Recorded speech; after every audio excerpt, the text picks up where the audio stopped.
that? You like that? All right, and we are back here on another special edition Couch Coach Live under the lights as we continue as we kick off our 11th annual Couch Coach Live NFL preview. So we'll be talking about the Super Bowl champion Kansas City Chiefs, the Denver Broncos, the Las Vegas Raiders, and the Los Angeles Chargers. What's going on, Maui? What's up, man? How you doing? I see in my Maui way, I just want to say, what's up, fellas? How y'all doing? I see my man, Jordan. I see Jordan. I see my Kansas City Chief homie back there. I see y'all, man. What's up? Another year. Yes, sir. Yes, sir. What's good with y'all, man? Football's back. Yeah, man. Right. Amen. You gotta love it. And to my legendary icon himself, Mr. Chris, Couch Coach Kapow. How you doing, man? Always a pleasure to see you. I'm good, man. I'm good, man. You know, just continue to work grinding, man. Yep, everything's good. Right. All right. So we got to definitely in our 11th annual Couch Coach NFL preview is powered by SeatGeek. Head over to SeatGeek.com. Use the promo code Couch Coach. Get yourself $20 off your first purchase by using the code Couch Coach. And obviously, like we talk about the NFL, so many games coming up. So definitely use that promo code. Get yourself $20 off. Hey, I can maybe save you for the price of beer or some nachos or some chicken tenders. Like, you know, say you $20. Say your beer, beer price. But yeah, so we're back at it again. So this year we're doing something a little different when it comes to our preview. So we'll have a major question for each team that's represented in this division. So we're gonna talk first with the Super Bowl champion Kansas City Chiefs, and only rightfully so. So we'll talk. First thing is the first question that I have, and this is for the panel, but we'll start with Mark first, obviously, because he's representing the Kansas City Chiefs, the Super Bowl champion Kansas City Chiefs. Pardon me. So, the biggest question mark for this, for my opinion, is what will be the biggest obstacle for the Chiefs as they seek their three-peat? I'm starting with you first, Mark. What are your thoughts on what is a possible obstacle for your beloved Kansas City Chiefs? I mean, I hate to sound arrogant, but I mean, we just kind of been ruling the NFL world lately. But I just think it's just self-preservation. One, I think you stay healthy. You don't take any major injuries to major components, specifically quarterback. I think the Chiefs can avoid some stuff right there. And just, kind of had a loud off season, kind of noisy out here, different types of, police situations that's been going on in the team a little bit too much for my liking. So we keep those down, keep the distractions down, and keep healthy. I don't see why the Chiefs can't three-peat. That wasn't the best version of the Chiefs offense last year, and they still hoisted Vince Lombardi. So that wasn't even close as good as their Chiefs offense can be. That wasn't even close. They pretty much turned it on during playoff time. So, just don't shoot yourselves in the foot this year, Chiefs. Stay healthy. Stay out of trouble. You might three-peat. You might do something that's never been done in the NFL. I obviously believe it's that simple. Okay. We got definitely Jordan. Your thoughts on your if you want to chime on in this question. I will say we know that the Chiefs are the best team in the NFL. You saw last year. I mean, they didn't do a whole lot. I mean, yes, they won the AFC West, but it looked like there were questions during the regular season. Could Patrick Mahomes and Travis Kelce get it done? And the answer is yes.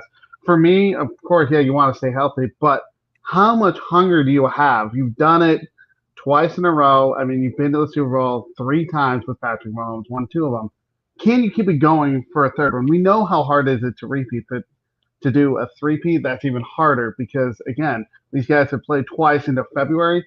Can they keep it going? So how much hunger is there for him? Of course, you want to win the Super Bowl. There is hunger there, but how much hunger can they sustain, especially doing that, and keep the pedal to the metal? I honestly think they are going to win the Super Bowl. Unfortunately for me, I will see a three-peat. All right. Man, that had to hurt for you to say that. Mel, your thoughts. I did.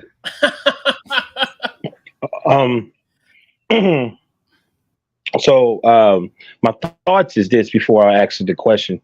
My thoughts is, I think, well, the question was obstacle. I'm going to say pressure, because I think this is the first time they have pressure on them. Every year they win the Super Bowl, we don't necessarily, first when they won the Super Bowl, we was like, okay, they're about to start a new legacy. Whereas every few years we think they're going to be there, or most likely they could be there. We're not looking at them to be there every year. Well, in 5 years, they've somewhat been there. The only year they wasn't, I think, Patrick, they had a lot of injuries, but they came right back. But there was no pressure on them. Like last year, we was like, oh yeah, they about to go downhill, but they got there. They always find a way to get there.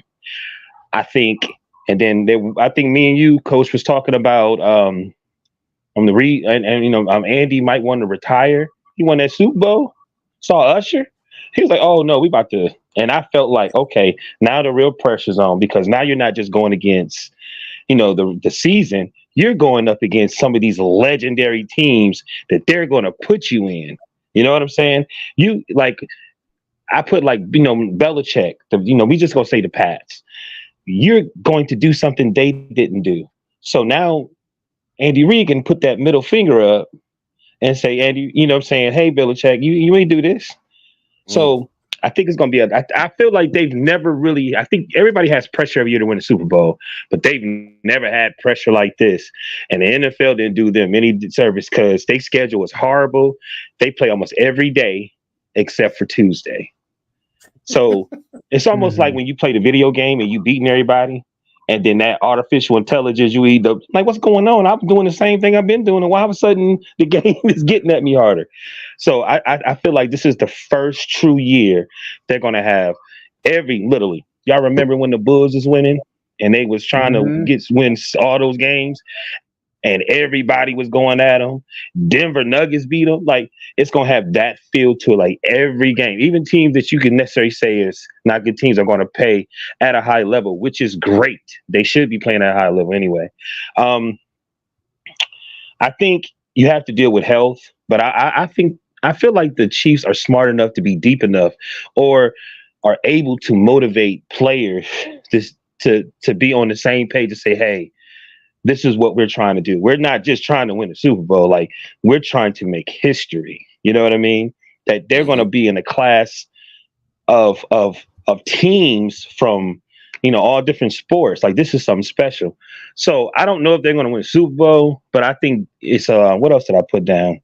And basically, like I said, health and the scheduling. But this is the first time I really feel that they're going to have pressure that they've never seen before. That's fair. I think that's fair. Because first Super Bowl against Philly a couple of years ago, they just came off of losing to Cincy the year before and lost Tyreek. So there were people like, oh, y'all got no Tyreek. Oh, the offense is dead. So I feel what you're saying, Maui. What really wasn't a lot of pressure for the Chiefs to win it. They win it. Then you go last year, like, come on. That offense is still, they got nobody proven in that wide receiver. There's no way they're going to win a Super Bowl. No pressure. They win it again. So I right. It's when you were first talking, I'm like, man, what the hell Maui talking about? We talk about pressure. Right.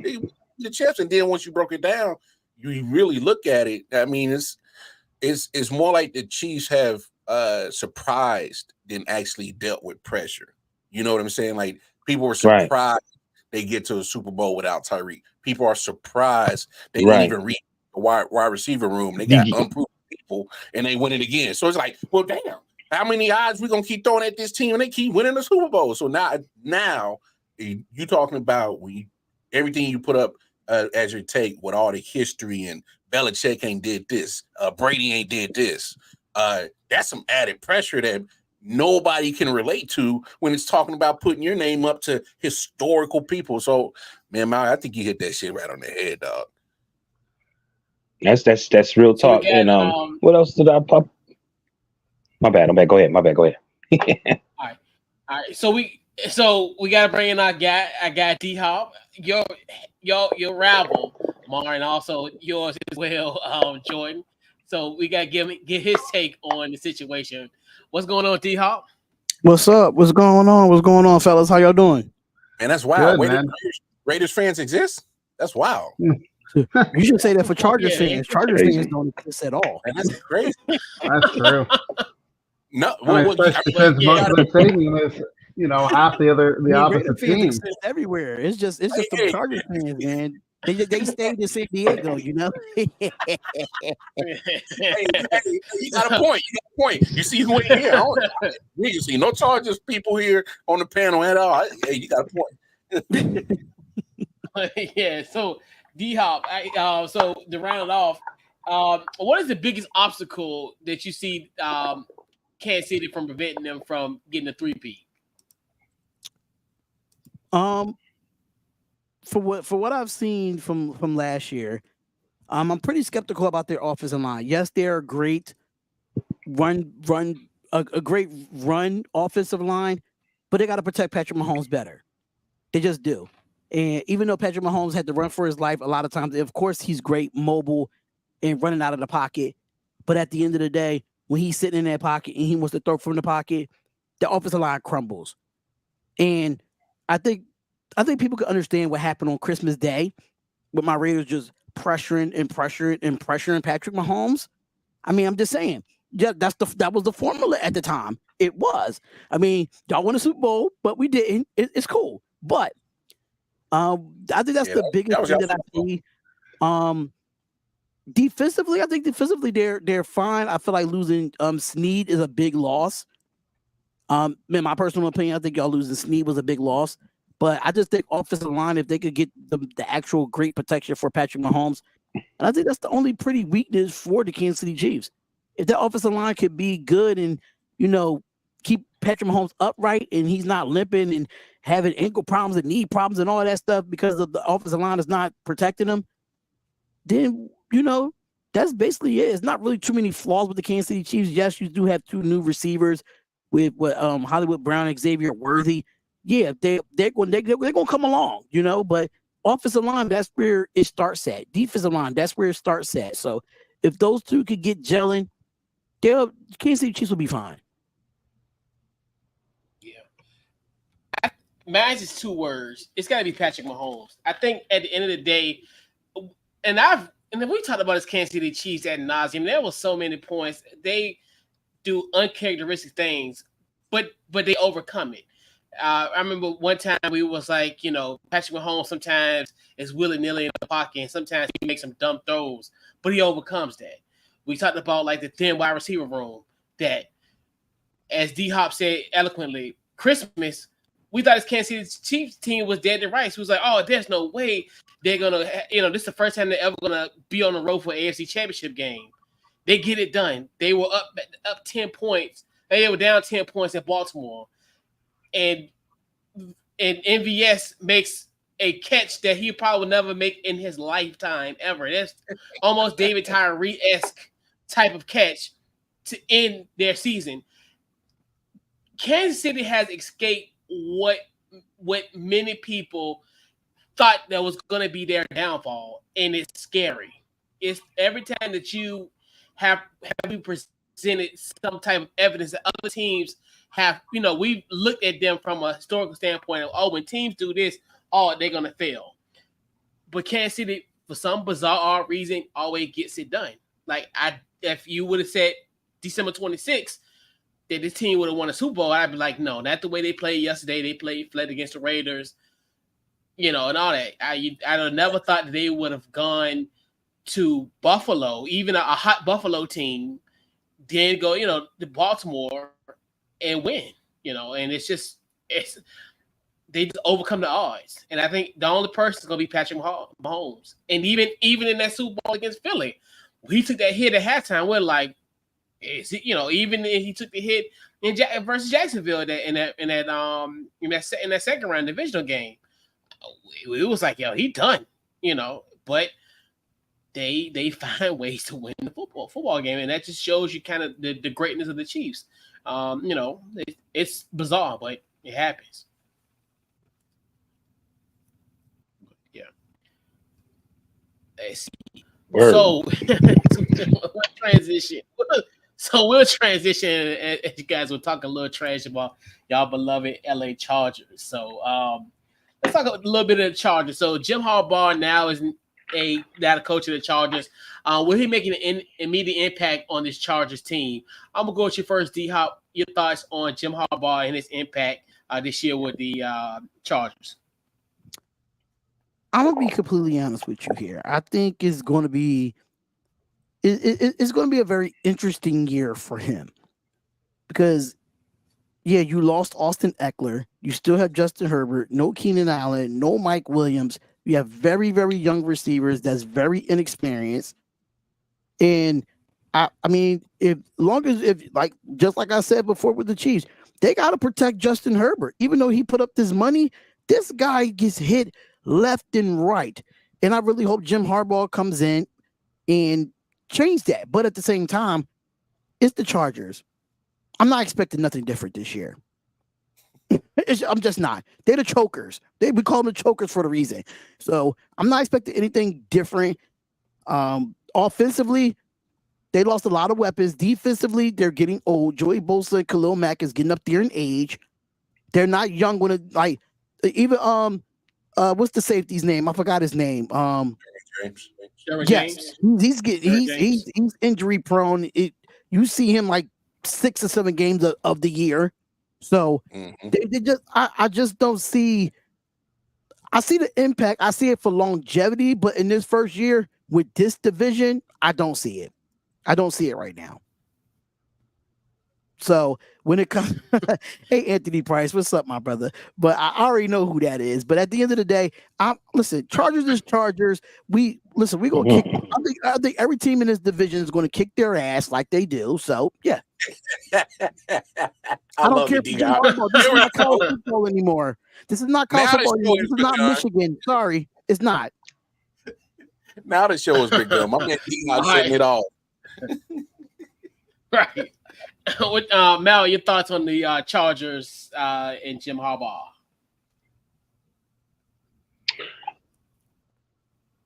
I mean, bottom line is, I'm a little bothered that, he got the job after everything that happened at Michigan, but we're going to leave that alone.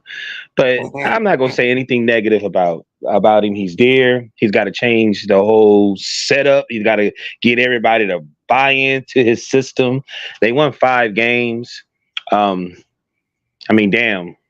If he can win 8, if he can get 8 games, he might be all right, but I don't think they're going to make it to the playoffs. It's just going to take some time. You know what I mean? Everything I've seen today, it seemed like the team and the players are happy he's there. He's starting to, good environment. But weapons-wise, I just see the quarterback. But like you said, he's getting hit, which we knew eventually was going to happen if you don't have things around him to set him up. Going through all these processes of different coaches and different things. So I just think, this year is just setting a foundation, and maybe next year something happen, but you never know. Anything can happen.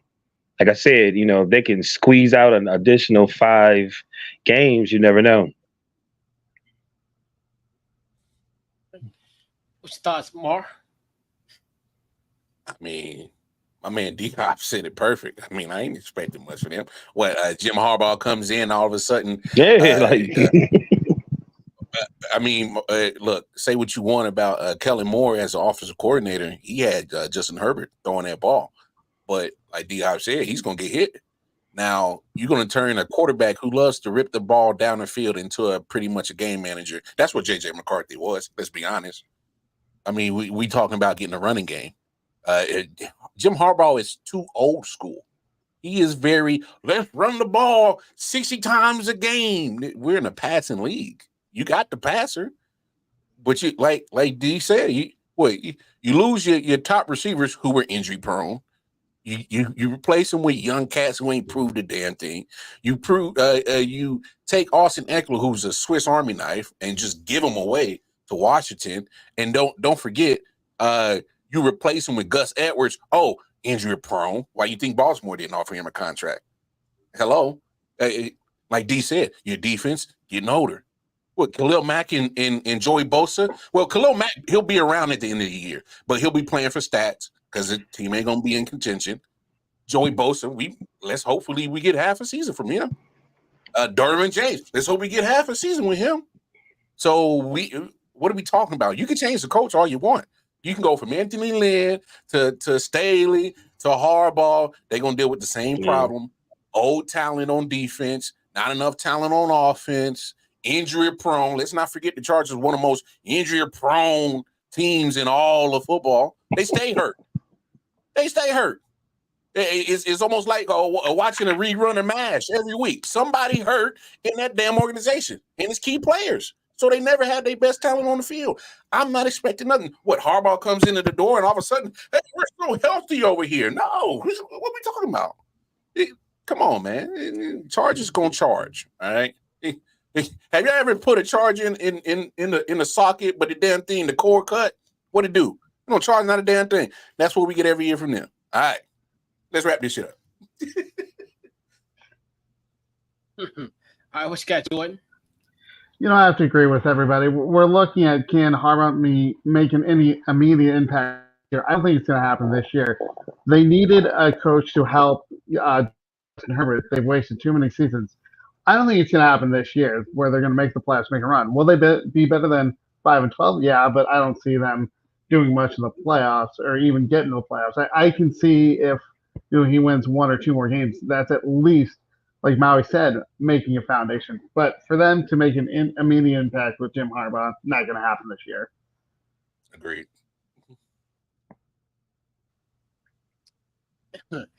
So, and I have this post here, this comment back, Chris L. I, in a sense, kind of agree with him. I definitely think, and I know this, Anthony Price brought it up where they got the two injury-prone running backs, the Dobbins and Gus Edwards. I still think that's a good foundation for them from the running back position. I know that they're injury-prone. Obviously, they come with Greg Roman, who's now their offensive coordinator. I definitely think they will. I think he can make an impact on this team because when I look at what they've lost, I get it. But now I did like the fact that he did go and get Joe Alt. I think that was one of the key things. I know a lot of people didn't think that was a sexy pick at 5, but that was a great way to, because we know with Harbaugh, he's going to make sure that his lines are good, his trenches are going to be good.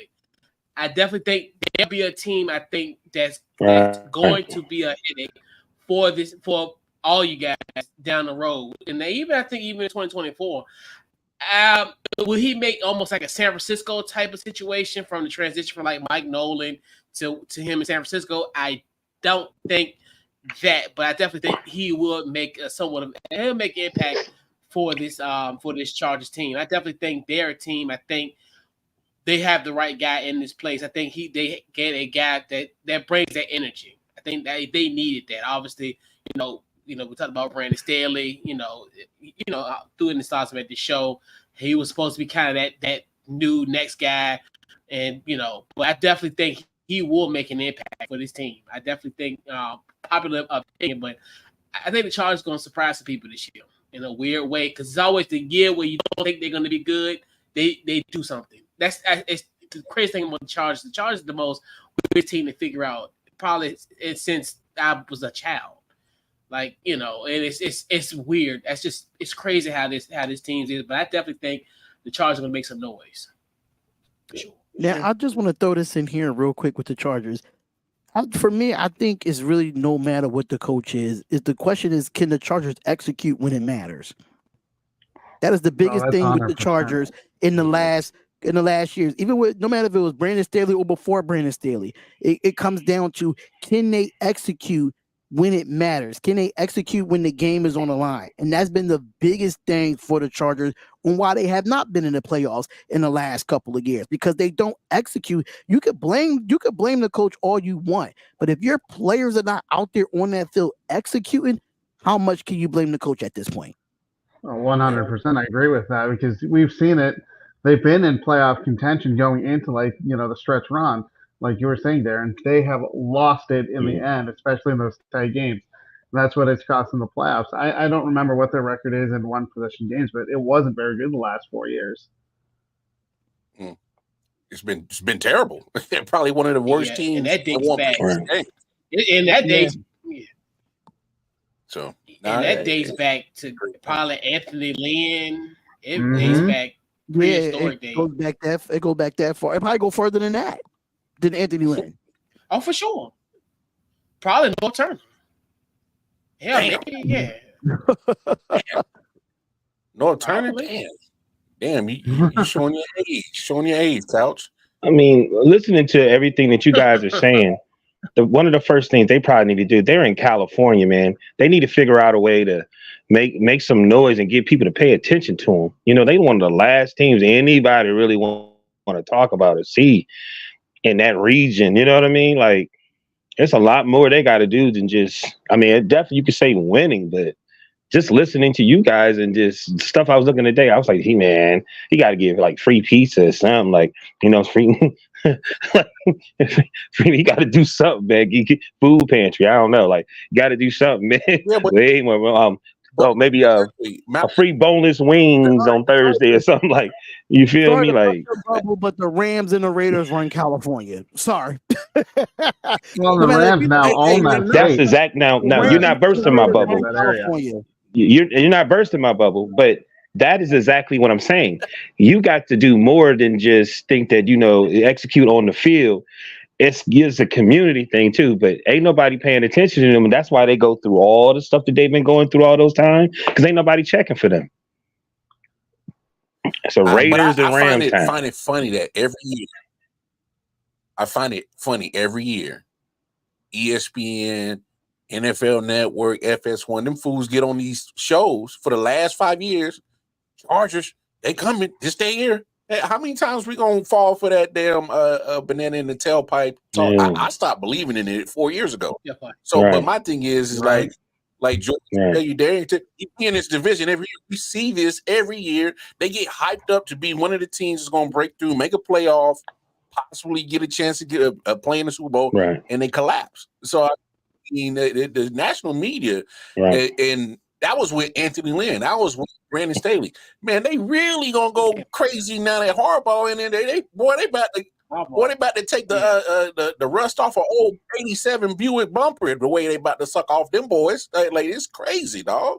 Like stop. I don't know how they fall.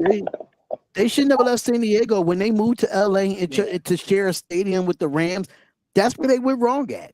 They should have just stayed in San Diego and rebuild. Yeah, that's where they just should have stayed at. They were beloved in San Diego. They're not beloved in LA. It's the Rams there.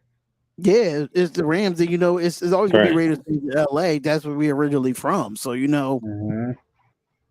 you're gonna have more. You're gonna have more away fans. You can have more away fans for that's going to be in the building more than you will actually see Chargers fans. It's sad. Nah, big fan. Everywhere. Every team they play. Free burritos. Taco Tuesday. Rub your feet Thursday. I don't know, bro. And I do something. I see what you're talking about.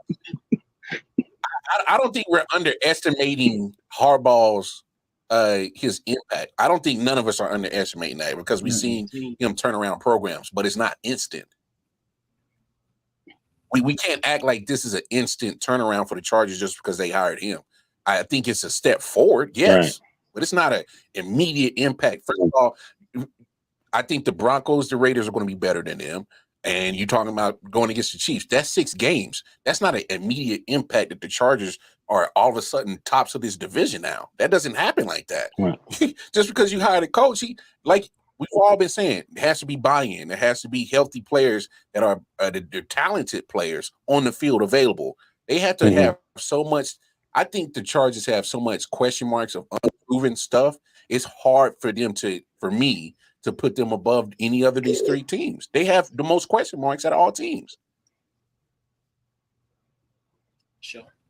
So we'll transition and we'll talk about 11-6. Wow. D-Hops.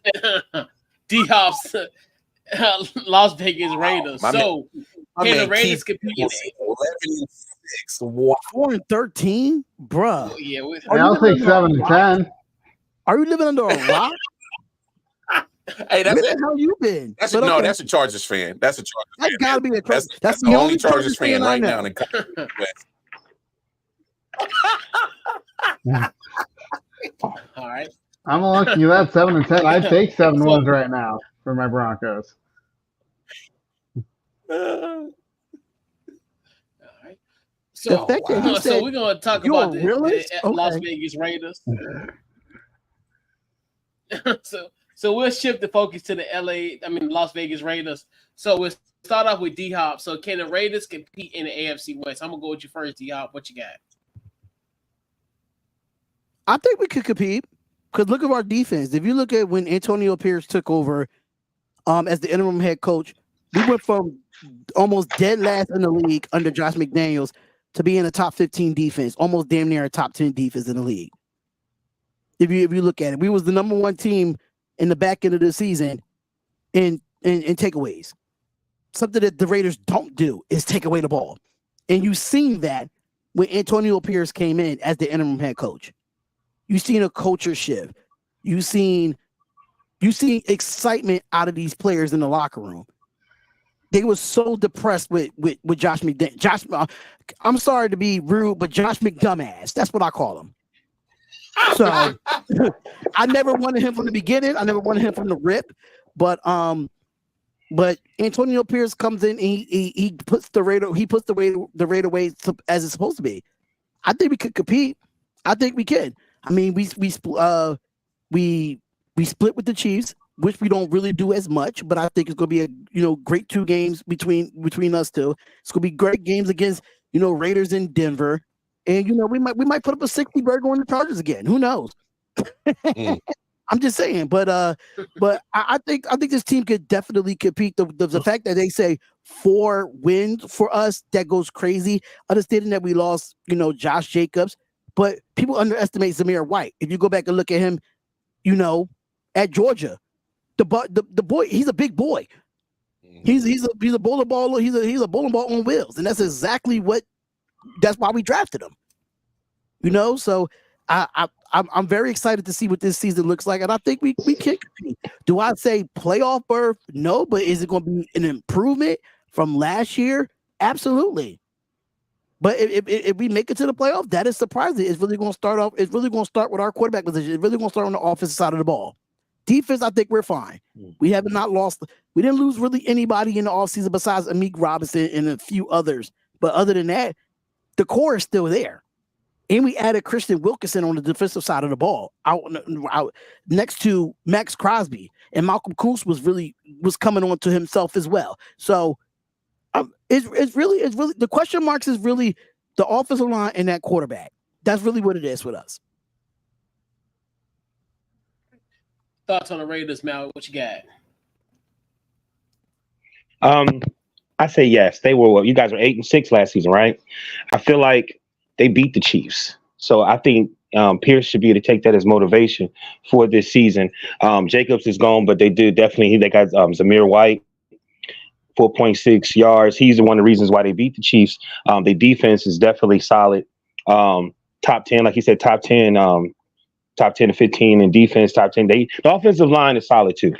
They've been around for a minute. Even though they had different people going in and out with injury, they still was solid. We got this right tackle, Mumford. He's been doing good in OTAs.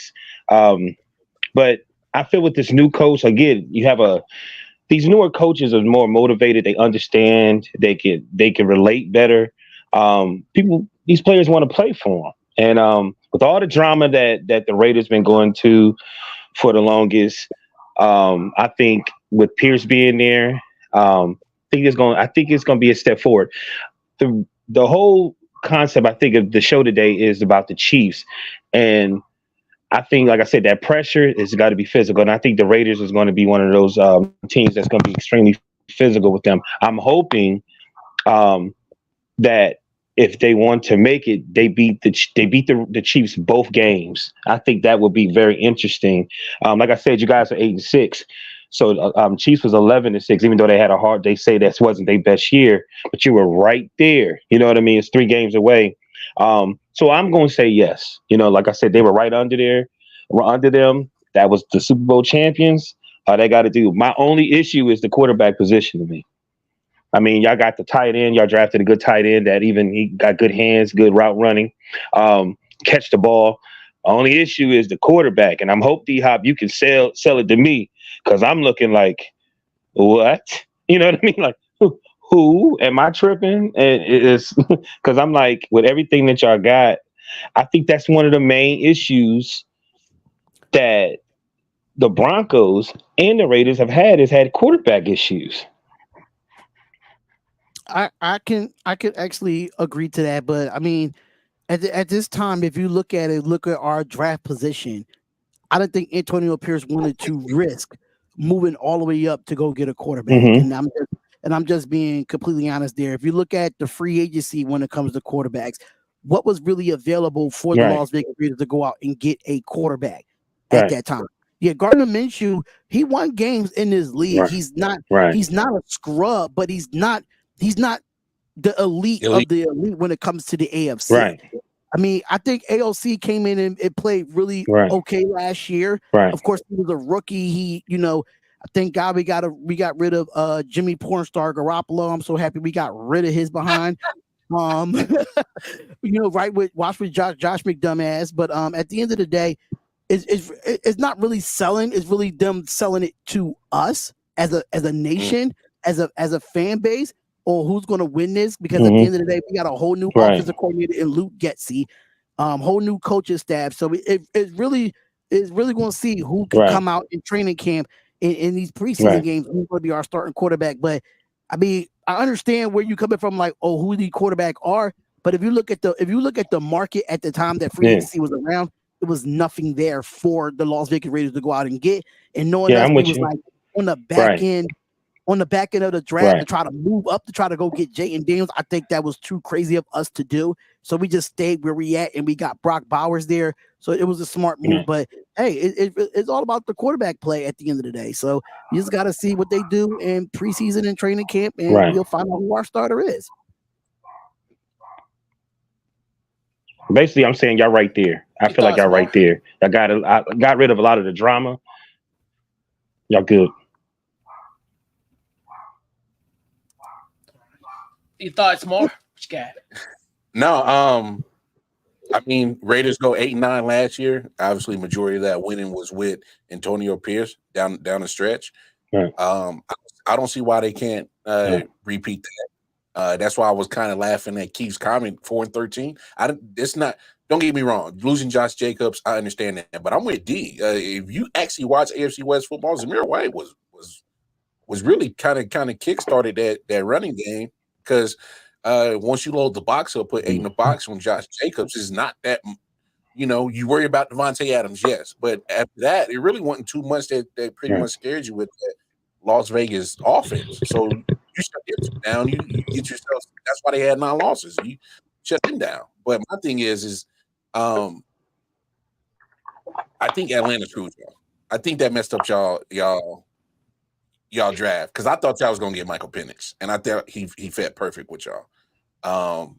Gardner Minshew, Aiden O'Connell, with them two combined, I think they can get 8-9 again. Like you said, Gardner Minshew he's not a lead. But I mean, he'll get you 8-9 games. I mean, you saw what he did with the Colts and teams before. He'll get some games, but if you asking him, that guy, to go get you in the playoffs or go win a Super Bowl, obviously you want to come up short with that guy. I mean, that's fine. But 8-9 last year, around that, I agree with A. They'll battle the hell out of the shit with the Chiefs, just because it's it's rivalry like that. That just happens. They'll battle with Denver. They'll battle with Denver to try to get towards the top of the division. So I mean, what we kind of saw last year, I think it pretty much almost repeats itself. And Jordan, I just got to mess with you real quick. Will the Broncos break the Raiders streak of beating y'all? Will we break I don't that think streak? so. Will y'all break that streak yet? Because like it's getting a little bit too easy for us to beat the Broncos now. It's getting too easy. I know it is. I mean, we saw it with the Chiefs. We finally broke that streak. But honestly, it all depends on who our quarterback really is, and we'll get into that in a minute. And I also think that our offensive line is better, but I'm still not sure about our defense. Our defense is just a question mark. You guys ate us alive in the running game and the passing game last year. Will that continue? I'm going to say yes. So I don't see us actually beating you guys at this time. Hey, Jordan, what's your other thoughts on just the Raiders, how they team they to be contended with? Well, they're definitely going to compete. I mean, you guys all talked about it. They got the defense. I mean, their wide receiving core is, it's not the best, but it's there. And you added Brock Bowers, a tight end, which I was hoping the Broncos would end up drafting, but obviously went with the right pick with Bo Nix. Mhm. But the question mark is the quarterback play with Gardner Minshew and O'Connell. But honestly, though, they can compete. We saw it last year. They went 8-9. Will they be 8-9 this year? I think they can be. And yes, they will compete in this AFC West division. And just to throw it out there, that one game the game that we lost on the back end against the Indianapolis Colts, that would have been our game to get into the playoffs. Like we was in playoff contention, even though we lost those last couple of games at the end of the year. So it's possible that we could probably win at least 9 or 10 games. But that's the highest that I will go. I'm not going to be that unrealistic and be like 11, 12, 13 wins. No, it's going to be a process. It's going to be a process. So the most I say is 10 games. The most. Well, this guy has confidence in the Broncos beating the Raiders. I don't, at least at this time, because our secondary has been hurt in this training camp. We don't have any, safeties right now. So who's going to step up?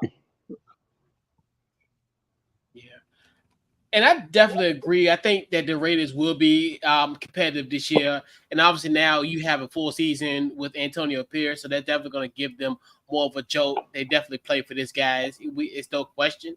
So I look at it just from that standpoint. I definitely think that is concerned. And also I think Mar, you brought up the point with Gardner Minshew. Yes, he has played meaningful football in the months of November, December, obviously with the Colts last year, where essentially that he was literally an overthrow away from being in the playoffs. And you're hoping that essentially that that the Raiders could be in that predicament. So I definitely think there is they will be competitive. They will be playing meaningful football in the month of December for sure. So I definitely will it be a over 500 team? I think in my personal opinion, yes. But so I do think this team will be competitive and will be playing some meaningful football when it's in January, December, January, like I mentioned earlier, for sure. I dig it. All right. So we got to talk about. So we got to shift our focus to the Denver Broncos. So Jordan, this question's for you. Which QB will emerge for the Denver Broncos? What you got? Zach Wilson. I actually do agree with you. I think it will be Zach Wilson to start the season. I do. Right now, they're saying that Jarrett Stidham's the starter, but that's because he knows Sean Payton's offense. I do think at the end of the day, Zach Wilson will start. Once he starts to struggle and the season starts to go down the tank, we'll see Bo Nix in week 8 or 9. But I have to think that Zach Wilson, as a veteran on this team, he's going to start. Yes, I know we drafted Bo Nix, pretty high this year, but I don't want to see Bo Nix until at least the 11th, 12th game of the season, when the season's pretty much means nothing. Can I ask you this quick question, Jordan? Just make sure, not even a question, just make sure Zach Wilson ain't doing nobody's moms, okay? I'll try to make sure that doesn't hapen. Keith, the problem is who else is going to start? Stidham's mom. I'm just making sure. If Zach Wilson starts with Broncos this year, it's going to be very bad for the team. Well, who else is going to start? Jarrett Stidham, like I said, he knows the offense, but I don't have any confidence in him. Bo Nix, we don't know what we have in him yet. I have to say Zach Wilson. Sure, it might be a very bad season, but honestly, I don't see the season being that great for us anyway. I'm being real honest. My only issue with Bo Nix is that I don't like to throw college football in there, but if you watched him at Auburn, he stinked. Yeah. When he was in the best conference, he stinked. But Right. he went to a conference in a Pac-12, which is probably the worst defensive conferences in college football, and blew up. Of course. I mean, all of us on this panel could be a quarterback in the Pac-12 and blow it up. That's how bad the defense were. So he's coming into a division, probably one of the best divisions, probably one of the most competitive divisions in football, and think he's going to get the starting spot and sling it? Absolutely not. Sorry, Bo Nix. You won't get the spot right now. Oh, I completely agree. Yeah, but he's their best option. He's their best option. Yeah. Say what you want. Bo Nix is their best option, and I think we all think it's fair that we all got question marks if Bo Nix can play NFL football. But he's their best option. I mean, I hate. I mean, it's. Come on, Jarrett Stidham. Come on, we know you can know Sean Payton's offense all you want. Executing it and knowing it are two different things. All right. Well, 100%. We saw it last year that he didn't execute it very well. And just to reply to that, you have to understand Purdue was in they was in a Big Ten that's very competitive. That's better than the Pac-12. So Big Ten. Well, Big Ten is the next conference a step down from SEC. So I think it's two different. So your statement doesn't make any sense at all. Now people say don't sleep on Zach Wilson, like Keith Williams saying. I'm like, why would I be awake for Zach Wilson? I mean, right? I'm not afraid of Zach Wilson. As any team in this division should not be afraid of Zach Wilson. The Denver Broncos are probably going to be what they've been ever since they won the Super Bowl in 2015, which is a defensive first team. And they're going to have to live and die with their defense. Their defense is going to have to create turnovers. They're going to have to get stops, and they're going to have to get their offense more possessions. And hopefully, who's ever quarterbacking, whether it's and I presume it's Bo Nix from day one because he's their best option, is going to be some growing pains. Yeah, I mean, Broncos were lucky to squeeze 8 and 9 last year. I don't think they'll be 8 and 9, but I think they'll still be slightly above the Chargers. So I mean, but it's going to be rough in Denver, man. You're going to see them tumbleweeds rolling in the mountains out there in old Colorado, man. And just to respond to that, the Pac-12, all the defenses in the Pac, no matter how ranked they were, they were still giving up 50 points a game on defense. Doesn't care, doesn't matter about that, but okay. Hey, that's like saying we all got a hit on the neighborhood friendly girl. Yeah, we all got a hit. It means something. Oh yeah, okay. Come on, what are we doing, bro? Pac-12. You can have all the rankings all you want in the Pac-12. If you can't stop a nosebleed, you're not winning a championship. Wait, who won the national championship this past year? We saw a Pac-12 team go against a team that played defense. They got smashed. So what are we talking about? What are we doing? NFL caliber defense at that. Maui, what's your thoughts on the quarterback situation? I mean, I was guessing. I was like, felt like it was like 3-card draw. I was like sitting there like, well, damn. Well, Bo Nix. They just said he. Did he? Who? And they just saying that he's the most consistent. But my thing is, you could practice great, but it's just some players play good in the game, but then all I keep hearing is Bo Nix got good feet, and that's cool that you can do the electric slide and the cha-cha slide, but damn, it ain't the salsa. It ain't the lambada. You know what I'm saying? That's different, B. Like, that's good. You got good feet, but you know what I mean? It just seemed like, and it bothers me. Ever since I've been on Couch Coach, I said, you got these multi-million-dollar football teams, and you mean to tell me you draft this guy and you can't come up with an offense so y'all can have success?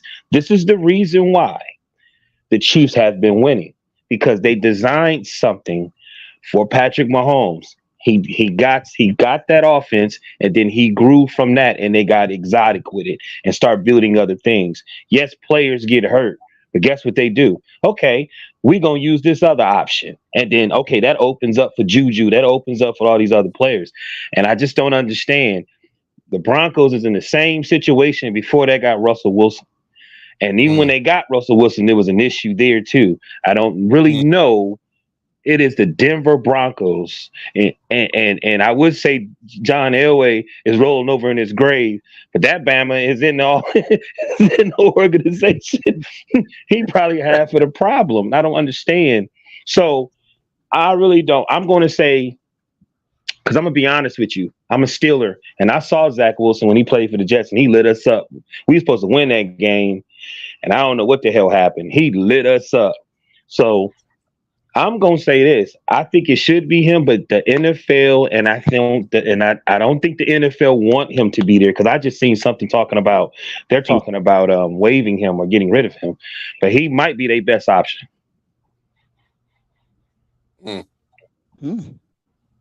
Wow. Any thoughts, D-Hop? And I'm coming from a team who had the same issues. Quarterback. Just thought I'd throw that out there. Quarterback issues. As far as like the quarterback situation. Yeah, it was QB1. QB1. Me personally, it might not be a favorite, but Jarrett Stidham has played in this division. He knows the Raiders. He's played against every team in this division. Why not give him the shot? I mean, Zach Wilson. I get it. I get it. But if you want to manage a game and try to stay in a game, and not have Jarrett Stidham throw the ball 50 times a game, I'll go with Jarrett Stidham right now.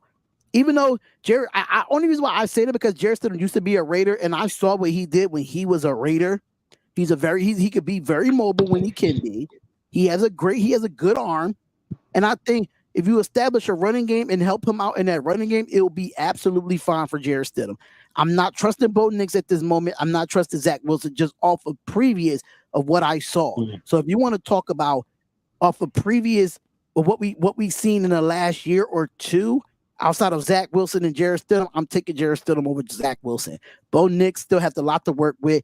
Yeah, you first day on pads, stuff like that. You're gonna be playing in the preseason, but when it's live and when the games count, I think Bo Nix is going to fold. I just don't see him starting right now. So Jarrett Stidham is the best option for me. I think the leader of the clubhouse for me would be Zach Wilson. I definitely think he should start week, and I really want to see what he's going to do because obviously 3 of the Broncos games, 3 of their first 4 games are going to be on the road. So it's going to be an early test for him. It's going to be like a process of elimination. If Zach Wilson can get me over at 500 after that 4-game mark, okay, he stays. Then you got to give at some point Bo Nix an opportunity because you really want to find out who's going to be your quarterback going forward because I'm not sure how the quarterback class looks in 2025. It's still kind of but you want to find out do you have your future quarterback on this team, and you literally going to have to play all 3 of them at some point during the season. But I say start with Zach, and if he fails, I think you go with Bo Nix because I mean he at this point he's the 12th overall pick. He's got to play, and I know that goes against kind of what my train of thought sometimes. I hate let a guy sit, but he didn't red shirt like 3 times. He didn't red shirt already in his career. He 20 plus. He 25, 26 years old. Right. He's born in the 90s, probably. Right. But, yeah. How stupid. I was thinking that too. He got to look at his age, man. I was thinking that too. Yeah. He was born right at the millennium, right when it hit 2000, bro. Yeah, I think he was born in the 1900s. I'm serious. I'm serious. He was. I looked him up in the past. I was tripping on how old he was. Yeah. Yeah. So that's why I think you got to put him in right now. It's because you don't have too much. You don't have the luxury of having your quarterback come in at 21, 22, learn, and give him that time to mature. Yep. This man has probably already paid a full mortgage, got 2 baby mamas, and then probably paid a couple of cars off. He mid-20s already. So I think he has. I read it.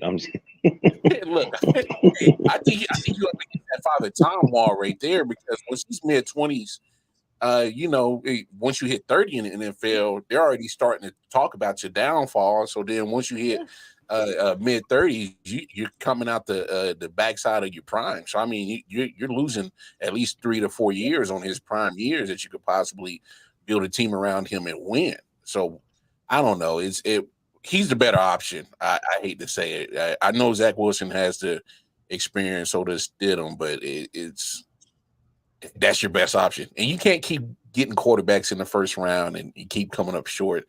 They've been trying to find a quarterback since Peyton Manning won in their Super Bowl, and he was, his arm was shot in 2015. So that's the last winning quarterback you got. I mean, Brock Osweiler failed. Pat failed. Jordan can tell you. He can tell you all the names of just failed quarterbacks at the quarterback. I mean, so, you traded for Russell Wilson, and now 2 years later, you tired of him. I honestly think it's Sean Payton. I don't think he's the right coach.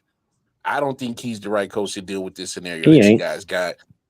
You guys are giving away draft picks. You're blowing a whole bunch of money. I mean, you guys are in cap hell right now. So let's not talk about the money you owe a quarterback who's not even going to dress up for you guys this year. He's in a Pittsburgh uniform.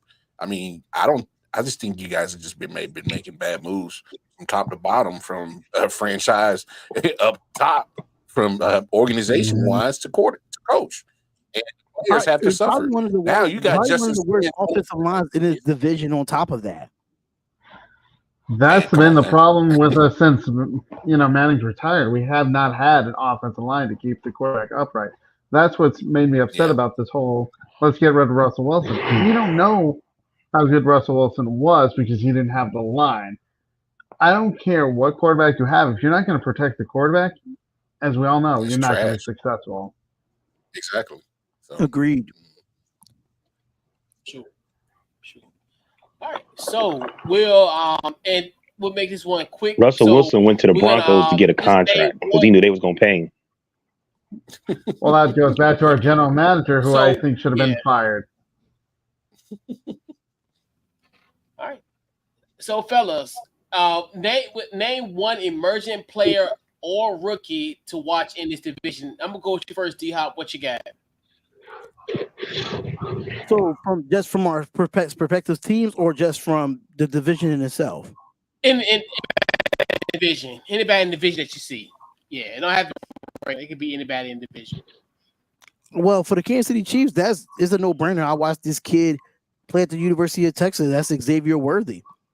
That's going to be the breakout star right there. I mean, if you look at Xavier Worthy, he gives you Tyreek Hill vibes.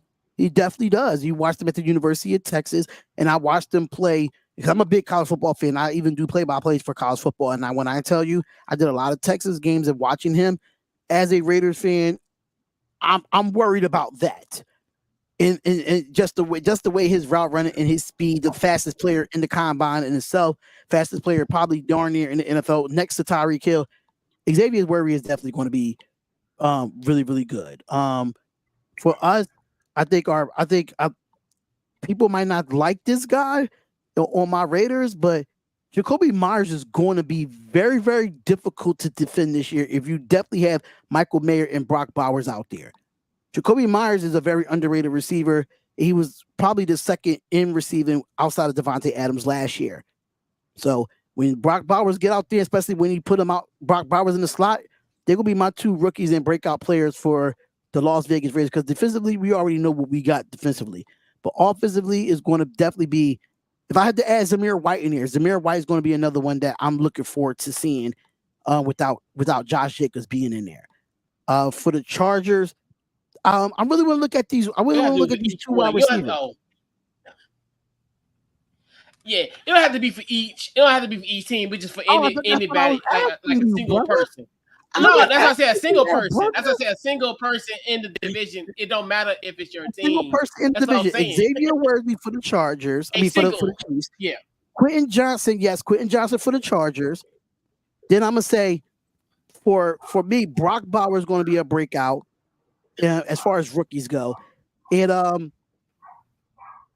don't even know for Denver. Honestly, I have no clue. It's a question mark for me. for Denver. By default, Knicks.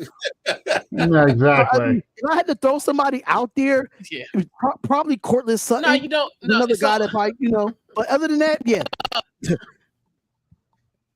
No, so it's just one player out of any of the teams. It not it's how it could be just one player that you see in the division, either a player or a rookie. So each team, there's one player out of the division. Oh, I forgot Estime went in the 5th round to Denver, right, Jordan? Mm-hmm. That's gonna be that's underrated. I like that. I saw him play at Notre Dame. He's really good. Yeah. All right. So Mal, what's your singular breakout player in this division? Either it could be vet or rook. I think I'm gonna go rook. I'm gonna go Xavier Worthy. I think that I feel like I don't know. I just think he's gonna have a wonderful season with them breakout. Give him that speed that they that is going to be a problem for the defense. Probably going to help Mahomes be able to move a little bit more. Kind of got that that Hill Tyreek Hill feel. All right.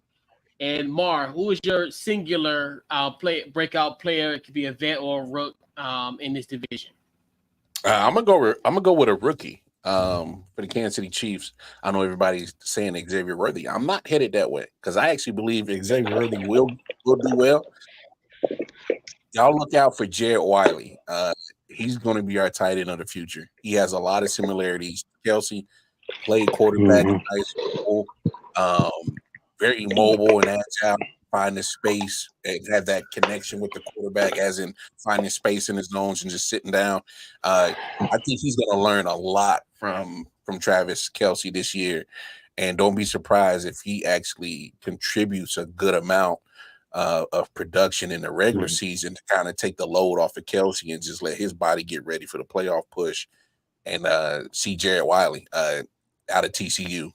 So I would keep my eyes peeled for Jared Wiley. I think he's gonna piss a lot of people off. Like, damn, they done got another tight end. I think it's gonna be that type of effect. They're gonna be like, man, yeah, enough with Patrick and all these weapons. So yeah, keep your eyes peeled for Jared Wiley. All right, and what you got, Jordan? I'm going with the Broncos, a guy that hasn't played since 2021 because of injuries, and he was surely missed the last few years. I'm going Tim Patrick. If he's healthy, that he's going to take pressure off of Cortland Sutton and Marvin Mims, and we saw that when he was healthy in 2021, that he was one of the most reliable pass catchers for the Broncos. So I'm going with Tim Patrick, and I think in practice, actually, him and Bo Nix have created quite a connection. Tim Patrick, man, probably one of your better receivers, can't stay healthy. That sucks. Yeah. I actually like Tim Patrick. If he can stay healthy, he can give y'all some good production. Yeah, absolutely. Agreed. All right. Yeah, so I think, and actually with the Broncos, I think Marvin Mims Jr., I think he's another one that's emerged. Last year, 22 catches, 377 yards and a touchdown. And special teams, he killed us. Remember, Jordan, in our week 2 matchup last year, he did his thing in our matchup when we played you guys in week 2. I definitely think he will definitely emerge, especially now with the loss of Jerry Jeudy. He'll be wide receiver number 2. Him and Cortland Sutton there, so I definitely think he will make an impact. Who he's going to throw it to, I think we not at 100% of who's going to throw it to him. I definitely think he'll be. I definitely think will emerge and definitely, help this Denver Bronco team offensively for sure. All right. So fellas, we'll go around the horn. So we'll do our record predictions. So. Pretty much who's going to be pretty much you can go from 1 through 4 or you go through 4 through 1. Just record predictions. I'm going to go with you first, Jordan. How do you look at this record prediction for the AFC West? Well, I've got the Chiefs winning the division. I'm going to say they're going to go 12-5. I'm going to have the Chargers at 7-9. Raiders, I'm going to say they're going to even it up at 7-9, and I have the Broncos at 4-13. I just don't see them having a great year. Mm. Damn, Jordan. Damn. Carson Beck coming your way. All right, what you got, Mar? I got the Chiefs going 13-4. Raiders going 9-8. I got Denver going 6-11, and I got Chargers going 6-11. All right. What you got, Maui? That's interesting. I got the Chiefs 10-7 winning the division. I got the Raiders 9-8. I got the Chargers 9-8, and I got the Broncos 5-12.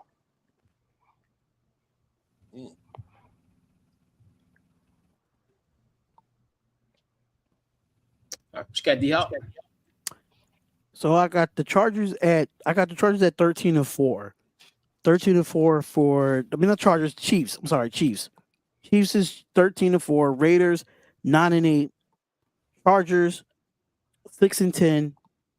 And Broncos 4-13. Okay.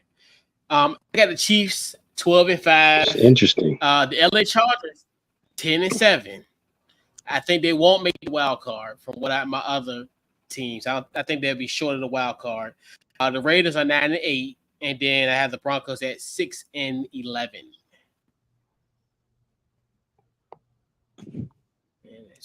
Who's the Steve Campbell guy? He's killing me right now. Yeah, there's no way. There's no way. So he's a Broncos fan, right? Jordan, get your donkeys, man. Get your donkeys. Get them. I can't control what he says. Yeah. Can't control all the jackasses. Come on. Yeah. At least I'm a realist as a Bronco fan. 3-14 goes crazy, but okay, Chris. True. Right. So, fellas, we'll conclude the AFC West preview. So, I'm gonna go around the horn, fellas. Social media and what you got going on, as far as if you want to promote anything that you got going on. First, I'm gonna go first. Top. What you got?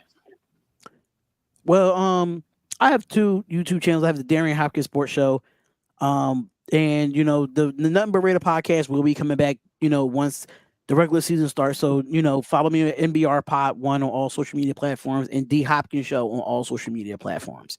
So I have the Darian Hopkins Show 3 times a week, Monday, Wednesday, and Friday. And on Tuesdays, the Nothing But Raider podcast. All right. Maui, what you got? Man, Deshaun Morgan, Facebook, DT Morgan, 78, Instagram. My final thought, though, real quick, is if I think the Chiefs is going to win and go 3-peat, but the only way that's not going to happen is y'all got to keep them out the playoffs, and I don't see that happening. Right. What you got, Mar? Going over to Twitter, KC Walker Martin. That's my Twitter page. That's where I be posting everything that I do. I got various all types of podcasts that I'll be doing. Definitely keep your eyes peeled for the Wild Card Chief podcast. That is my podcast that I dedicate to the Kansas City Chiefs. I'll be having that new episode, new season, probably starting next week. Talk a little bit training camp, all season, and get ready for the season. So yeah, man, that's where y'all can peep me again. Twitter, Casey Walker on. All right, Jordan, what you got? You can follow me at Sports Scoop 1 on Twitter /X, whatever it's called. Hopefully, I'll get my under review up, which is all on my YouTube channel, which I just talk all about Colorado sports. Hey, Chris ain't no lie. That sounds like me though. That sounds like me. I got like 120 podcasts. The way things are, man. Hey, Darian, bro. I get Hey, it. that's why I just send people to my Twitter page. I post everything on there. I be having all kinds of projects, bro. Like, for real. Chris ain't no even lying, bro. I'm trying to lessen my load. We'll talk about that shortly. But yeah, so pretty much Facebook, Twitter, Instagram, Couch Coach Live, pretty much anywhere social media, Couch Coach Live, the website, couchcoachlive.com. And yeah, that's about it for me. So yeah, man, definitely appreciate you fellas for coming on as we talked about the AFC West.